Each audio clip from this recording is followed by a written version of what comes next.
For 32 years, I've tended the gardens at Harrington Estate. My calloused hands have sculpted every hedge, nurtured every rare orchid in the greenhouse, and designed each seasonal display that has graced the covers of architectural magazines. The Harringtons trusted no one else with their prized botanical collection, a trust that extended only to the plants, never to the man who made them flourish.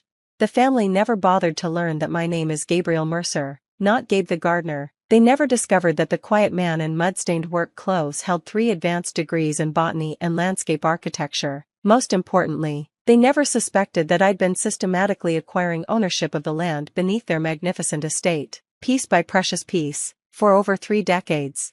I came to Harrington Estate in 1993, not seeking employment but pursuing research. My doctoral work at Cornell focused on rare ornamental species, and the Harrington collection was legendary in academic circles. I'd written to request access for my dissertation research, but received no response. The Harringtons rarely bothered with academics unless they came from suitable families. Undeterred, I applied for a groundskeeper position instead. Victor Harrington Sr., impressed by my knowledge of his rare specimens, hired me immediately. He assumed my expertise came from practical experience rather than formal education, and I never corrected him. The position offered unlimited access to one of the finest private botanical collections in the country, exactly what I needed. I intended to stay only until my research was complete. That changed the day I overheard a conversation between Victor Sr. and his attorney in the greenhouse, where they thought they were alone.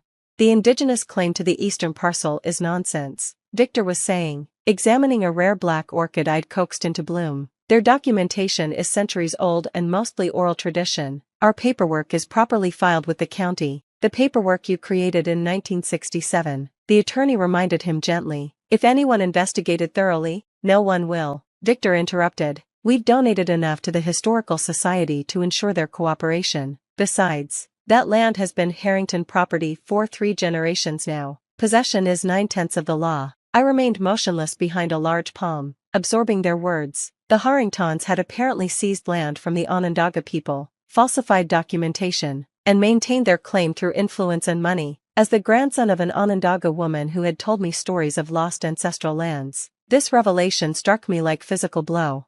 That evening, I visited my grandmother on the reservation. I showed her a map of the Harrington estate, and her eyes filled with tears as she pointed to the eastern woodlands. Our sacred springs, she whispered, where our people gathered for centuries before the Europeans came. My brief research position transformed into a mission spanning decades. I continued working as head gardener, earning Victor Sr.'s complete trust with my botanical expertise. When he died in 2001, his son Victor Jr. inherited the estate and retained my services, though he had little interest in the gardens beyond their value in impressing business associates. Meanwhile, I began my careful, methodical plan. I lived simply in the gardener's cottage provided by the Harringtons, saving most of my salary. I completed my doctorate through evening and weekend work, publishing under a different name to avoid attracting the Harringtons' attention. When my grandmother passed away, she left me her modest savings, which I dedicated entirely to my cause. The first opportunity came in 2005, when a 5-acre parcel adjoining the eastern edge of the estate went into foreclosure. Though officially listed as separate from Harrington land, I recognized it from my grandmother's descriptions as part of the original contested territory. I purchased it through a shell company created with the help of a lawyer friend from the reservation. Victor Jr. never noticed. The land was wooded and undeveloped, irrelevant to his business interests. I continued maintaining his gardens while quietly investigating the complex history of the property's boundaries. What I discovered was a patchwork of questionable acquisitions. The original Harrington estate had been much smaller, expanded through decades of strategic purchases, many conducted under ethically dubious circumstances during periods of economic hardship. Most crucially, I learned that the estate wasn't a single property but a collection of adjoining parcels with separate deeds, some of which had never been properly consolidated. When the 2008 financial crisis hit, Victor Jr. faced substantial losses. Though the Harringtons remained wealthy, their cash flow suffered. Victor began selling off peripheral parcels of the estate to maintain his lavish lifestyle without liquidating his more valuable investments. These sales created my opportunity. Working through various shell companies and indigenous community investment trusts, I purchased 3 key parcels between 2009 and 2012. Victor never connected these transactions to his gardener. The purchases were handled by attorneys, and the buying entities appeared unrelated. By 2015, I controlled nearly 40% of what had once been Harrington land, including the eastern woodland with the sacred springs. Yet my most significant acquisition came unexpectedly. Victor Jr. had a gambling problem, one he kept hidden from his family and business associates. During a weekend in Monaco in 2017, he accumulated substantial debts to the wrong people. Desperate for quick cash, he secretly sold the heart of the estate, the 20 acres containing the main house, formal gardens, and greenhouse complex, to a private equity firm, with a leaseback agreement allowing him to continue residing there while maintaining appearances. When that private equity firm faced bankruptcy in 2020, I was waiting. Through careful financial maneuvering and the support of several indigenous investment cooperatives, I acquired the central property at auction. The transaction was complex enough that Victor never realized who now held his mortgage. For the next 5 years, I continued as the Harrington gardener, watching Victor's finances deteriorate further. His leaseback payments became increasingly delayed. He began selling art and antiques to maintain the illusion of wealth. But the gardens, my gardens, remained immaculate. Featured regularly in luxury magazines that paid substantial licensing fees, which now came to my management companies rather than to Victor. The final act began when Victor announced plans to host an extravagant gala celebrating the Harrington family's 150 years of distinguished ownership of the estate. The event would feature prominent politicians, celebrities, and business leaders. It would also serve as the announcement of Victor's most ambitious plan, converting part of the sacred eastern woodland into an exclusive members-only golf course. Construction equipment arrived the week before the gala. The operators presented permits and authorizations bearing Victor's signature. I watched from the greenhouse as they approached the ancient trees at the woodland's edge. Then I made a phone call. Within 30 minutes, tribal representatives arrived with local law enforcement and court-ordered injunctions. The construction crews were instructed to vacate immediately. A confused Victor came storming across the lawn, demanding explanations. "This is private property," he shouted at the tribal attorney. "I have every right to develop my land." "Actually, Mr. Harrington," the attorney replied calmly, "this parcel hasn't been your property since 2011. It belongs to the Onondaga Nation Land Reclamation Trust." Victor's face flushed crimson. "That's absurd. My family has owned this entire estate for generations." I chose that moment to step forward, removing my work gloves. "Not anymore, Victor." He barely glanced at me. "Gabe, call our attorneys immediately. These people are trespassing." "My name is Dr. Gabriel Mercer," I said quietly, "and they're not trespassing. I invited them." Something in my tone finally captured his full attention. He looked at me, really looked at me, perhaps for the first time in 20 years. "What are you talking about?" he demanded. The tribal attorney handed him a thick folder of legal documents. "These papers detail the current ownership of what you call Harrington Estate," she explained. "The eastern woodland belongs to the Onondaga Nation. The remaining parcels, including the main house where you reside, belong to various entities controlled by Dr. Mercer." Victor flipped through the papers, his hands shaking. "This isn't possible," he whispered.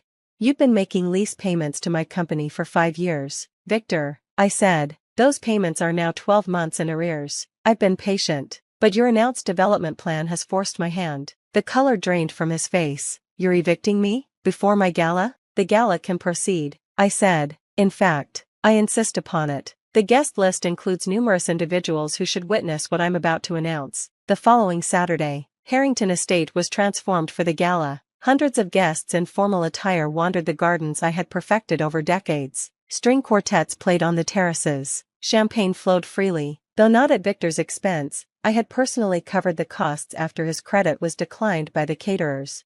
At precisely 9 o'clock, Victor clinked his glass for attention, somehow maintaining his practiced smile despite the catastrophe unfolding in his life. He welcomed everyone to the historic Harrington Estate and began a self-congratulatory speech about his family's legacy of stewardship. I waited until he mentioned the planned golf course development before stepping onto the small stage. The microphone was easily relinquished by the confused Victor when several tribal elders joined me. "Distinguished guests," I began, "my name is Dr. Gabriel Mercer. For 32 years, I've been introduced at events like this, when I was acknowledged at all, as the gardener. Tonight, I'm speaking to you as the principal owner of what will now be called Ganondagan Gardens, a cooperative cultural and botanical preservation project." The crowd murmured in confusion. Victor attempted to reclaim the microphone, but security, no longer in his employ, gently restrained him. I continued, The eastern woodland of this property contains springs sacred to the Onondaga people. That land has now been returned to its rightful stewards. The main estate will become a public botanical garden and indigenous cultural center, open to all visitors rather than just the privileged few. As comprehension dawned on the assembled guests, Victor finally lost his composure. "He was my gardener," he shouted. "Just the gardener." I met his gaze calmly. "I was never just your gardener, Victor. I was the caretaker of something far more valuable than you realized. While you saw only status symbols and development opportunities, I saw living history and cultural heritage worth preserving." In the stunned silence that followed, I invited the tribal elders to speak. They shared brief stories of their ancestral connection to the land, stories my grandmother had once shared with me. When they finished, I announced that the formal gardens and greenhouse collections would be preserved under expert care, including educational programs for underserved communities. As the guests departed, whispering among themselves about the evening's dramatic revelations, Victor remained on the terrace, staring vacantly at the gardens that had never truly belonged to him. "You have 2 weeks to vacate the premises," I informed him quietly. "I've arranged temporary housing for you in the village. It's modest but comfortable." 32 years, he murmured, finally comprehending the scope of what had happened. "You worked for my family for 32 years just to take our land?" "Not to take it," I corrected him, "to return it. There's a difference that your grandfather never understood when he falsified those documents in 1967. Victor looked up sharply. "You knew about that?" "I knew everything, Victor. Your family saw only the gardener's clothes, never the man wearing them. That was your mistake." The following morning, I walked the grounds at dawn, as I had done every day for 3 decades. The dew-covered roses, the precisely trimmed hedges, the rare specimens in the greenhouse, all exactly as they should be. For the first time, I entered the main house through the front door rather than the service entrance. In the grand entrance hall, I passed the portrait of Victor Harrington Sr., his imperious gaze now seeming less confident. Perhaps he understood now, wherever he was, that ownership isn't about papers filed in county offices or names engraved on silver markers. True ownership comes from connection, from care, from the patient nurturing of something greater than oneself. I opened the French doors and stepped onto the main terrace, surveying the gardens that had been my life's work. Soon, these paths would be filled with visitors of all backgrounds. Children from the reservation would learn about their ancestral plants. Botanical researchers would have full access to the collections. As the morning sun illuminated the greenhouse glass, I smiled at the irony that had apparently escaped 3 generations of Harringtons. They had paid me, decade after decade, to nurture the very evidence of their fraudulent claim. Every ancient tree I preserved, every heirloom plant I propagated, strengthened the case for the land's original stewardship. The Harringtons had always believed that wealth meant never having to look closely at those who served them. They never imagined that the man in soil-stained clothes, invisible despite being in plain sight for 32 years, would be the architect of their downfall and the guardian of something far more precious than their family name.